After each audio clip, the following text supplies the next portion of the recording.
Hard hitting vlogs. Hello viewers, भी आज के हमारे वीडियो का टॉपिक है जयंत चौधरी की प्लानिंग अखिलेश पर पड़ सकती है भारी, बिना साइकिल के ही 2024 की तैयारी। दोस्तों, लोकसभा चुनाव को लेकर उत्तर प्रदेश में सियासी तपिश बढ़ गई है। बीजेपी क्लीन स्वीप के मिशन में जुटी है तो विपक्षी पार्टियां गठबंधन से लेकर अपने अपने समीकरण को दुरुस्त करने में जुट गई हैं। इसी के मद्देनज़र आरएलडी प्रमुख जयंत चौधरी पश्चिमी यूपी के गांव-गांव में सामाजिक समरसता अभियान चला रहे हैं, जिसके तहत गैर जाट समाज वाले खासकर मुस्लिम समुदाय के गाँव को फोकस किया गया है। इस अभियान के तहत आरएलडी गांव-गांव जाकर मुस्लिम, दलित, गुर्जर और अन्य जाति के लोगों के साथ संवाद कर सियासी समीकरण मजबूत करने में जुट गई है।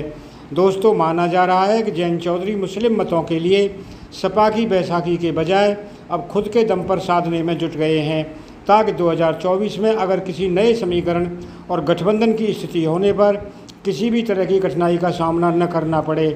पश्चिमी यूपी की सियासत जाट, मुस्लिम और जाटव समुदाय के इर्द गिर्द ही सिमटी हुई है। इसीलिए जयंत चौधरी वेस्ट यूपी के लगभग 1500 गाँव में सामाजिक समरसता संवाद अभियान चला रहे हैं। आरएलडी के नेता व कार्यकर्ता करीब 250 से भी ज़्यादा गाँव में संवाद कार्यक्रम कर चुके हैं।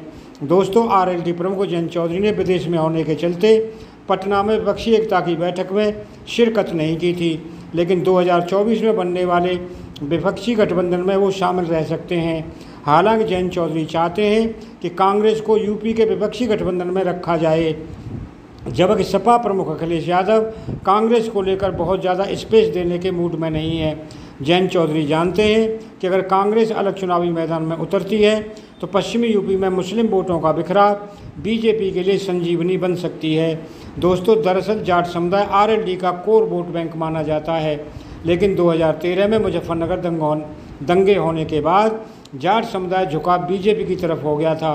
जयंत चौधरी ने जाट समुदाय की नाराज़गी को काफ़ी हद तक दूर कर लिया है, लेकिन अभी भी अच्छा खासा तबका बीजेपी के साथ है। ऐसे में जयंत चौधरी बखूबी जानते हैं कि पश्चिमी यूपी में जाट समुदाय के सहारे बीजेपी से मुकाबला नहीं कर सकती।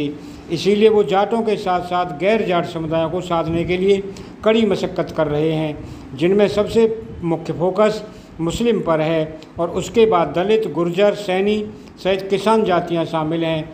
दोस्तों, जाट समुदाय भले ही यूपी में 2 से 3% के बीच हो, लेकिन पश्चिमी यूपी में 20 से 25% है। ऐसे ही मुस्लिम यूपी में 20% हैं, लेकिन पश्चिमी यूपी में 30 से 40% तक हैं। पश्चिमी यूपी के 17 जिलों में जाट मुस्लिम एक साथ होकर किसी भी राजनीतिक दल का खेल बनाने और बिगाड़ने की ताकत रखते हैं। इस फार्मूले पर चौधरी चरण सिंह से लेकर चौधरी अजीत सिंह तक कभी किंग तो कभी किंग मेकर बनते रहे, लेकिन मुजफ्फरनगर दंगे ने जाट और मुस्लिमों को दूर कर दिया। इसका खामियाजा सबसे ज़्यादा आरएलडी को उठाना पड़ा। 2024 के लोकसभा चुनाव में जयंत चौधरी पश्चिमी यूपी की 1 दर्जन संसदीय सीटों पर लड़ने की तैयारी कर रहे हैं। आरएलडी बागपत, मुजफ्फरनगर, बिजनौर, मथुरा, कैराना, नगीना, अमरोहा, हाथरस, फतेहपुर सीकरी, अलीगढ़, बुलंदशहर और मेरठ लोकसभा सीट पर अपने कैंडिडेट उतारने की तैयारी में है। सूत्रों की माने तो 12 संसदीय सीटों में कम से कम 10 सीटों पर ही मानेगी, उससे कम सीट पर समझौता नहीं करेगी, जबकि सपा उसे 4 से 5 सीट ही देने के मूड में है।